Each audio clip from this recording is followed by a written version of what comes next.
Hey guys, it's me, Lily Rose, the admin here at Encouragement Corner on Facebook, and we are taking a break from our journey through Psalms to go through some passages here from Passover through Easter, and it is a bit of a whirlwind of a ride and a whirlwind of a 1 week span of time, but I believe that we can get through this, and it will help focus our heart on what Easter is really about.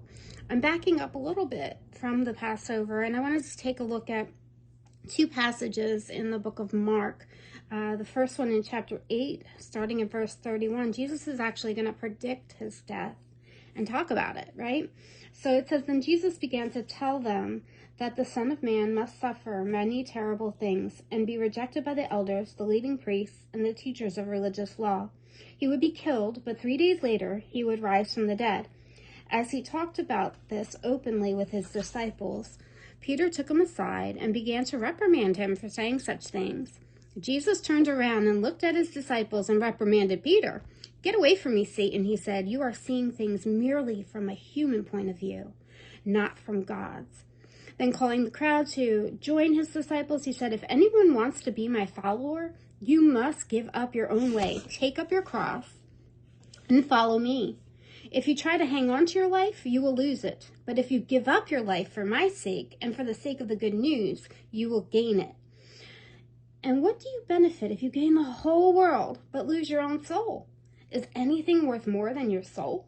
If anyone is ashamed of me and my message in these adulterous and sinful days, the Son of Man will be ashamed of that person when he returns in the glory of his Father with the holy angels."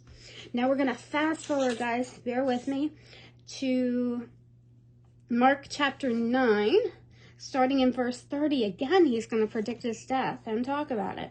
It says, "Leaving that region, they traveled through Galilee. Jesus didn't want anyone to know he was there, for he wanted to spend more time with his disciples and teach them. He said to them, 'The Son of Man is going to be betrayed into the hands of his enemies. He will be killed, but 3 days later, he will rise from the dead.' They didn't understand what he was saying, however, and they were afraid to ask him what he meant." So 2 times we see before the Passover even, Jesus is kind of prepping them, right? And telling him, hey, I'm going to die. And guess what, guys? There's a 3rd time. So if we flip over to Mark chapter 10, starting in verse 32, it says, "They were now on the way to Jerusalem, and Jesus was walking ahead of them. The disciples were filled with awe, and the people following behind were overwhelmed with fear. Taking the 12 aside, Jesus once more began to describe everything that was about to happen to him.